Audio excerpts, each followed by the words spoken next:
সৃষ্টিকর্তা যাকে জিতিয়ে দেন, মানুষ তাকে কখনো হারাতে পারে না। জীবনে এমন অনেক সময় আসে যখন মনে হয় সবকিছু শেষ হয়ে গেছে, স্বপ্ন ভেঙে যায়, প্রিয় মানুষ দূরে চলে যায়, পরিকল্পনা ব্যর্থ হয়, আর চারপাশটা শুধু ধ্বংসস্তূপের মতো মনে হয়।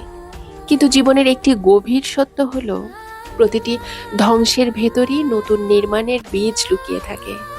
মানুষ আপনাকে অবহেলা করতে পারে, আপনার বিরুদ্ধে ষড়যন্ত্র করতে পারে, আপনার পথ কঠিন করে তুলতে পারে, কিন্তু যদি সৃষ্টিকর্তা আপনার জন্য একটি দরজা খুলে রাখেন, তবে পৃথিবীর কোনো শক্তিই সেই দরজা চিরদিনের জন্য বন্ধ রাখতে পারবে না। তাই মানুষের বিচার দেখে হতাশ হবেন না, কারণ মানুষের চোখ সীমিত, কিন্তু সৃষ্টিকর্তার পরিকল্পনা সীমাহীন। অনেক সময় আমরা মানুষের উপর এত বেশি প্রত্যাশা রাখি যে তার আচরণেই ভেঙে পড়ি। কেউ কথা রাখে না, কেউ প্রতিশ্রুতি ভুলে যায়, কেউ প্রয়োজন ফুরালে দূরে সরে যায়। তখন মনে হয় সব শেষ।